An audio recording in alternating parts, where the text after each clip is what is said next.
Hey everyone, talking about Madrid by Clandestine Laboratories. The notes in this are rosemary, lemon, verbena, ginger, cedar, magnolia, lemon, gasoline, leather, and white musk. This is so creative. I especially like that it's taking two things that are, well, I don't want to say leather and gasoline are common. Obviously, not so much that combination like designer stuff, but it's not unheard of a niche for stuff to be like, oh, wild and gasoline leather. But you never see these two together normally with something like so citrus aromatic and then having like a gasoline vibe. Wow, I was immediately sold seeing the notes because I love kind of citrus aromatic stuff, and I also really like kind of like the more hardcore smoky leather gasoline stuff sometimes.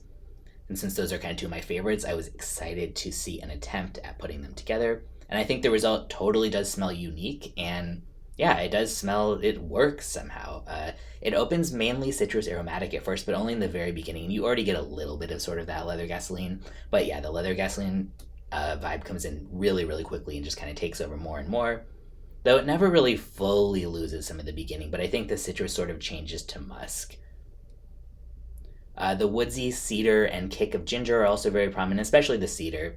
The ginger is really well blended and it just kind of like supports the other notes. To me, this smells like the idea of someone working at a gas station, like finishing up a car's oil change and then taking a break to drink a can of Sprite without washing their hands first. It's not something I would wear. The way the gasoline, leather, and cedar kind of combine here is a little bit too greasy and almost like dill like to me, but that's just based on my taste, I think.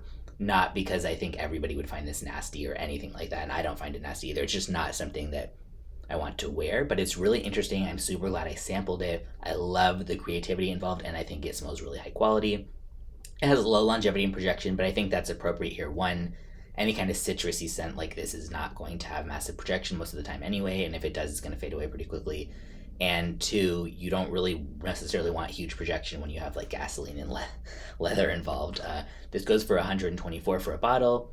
I'm excited to check out more stuff by Clandestine Laboratories because yeah, this is so creative and fun and definitely worth sampling. I think.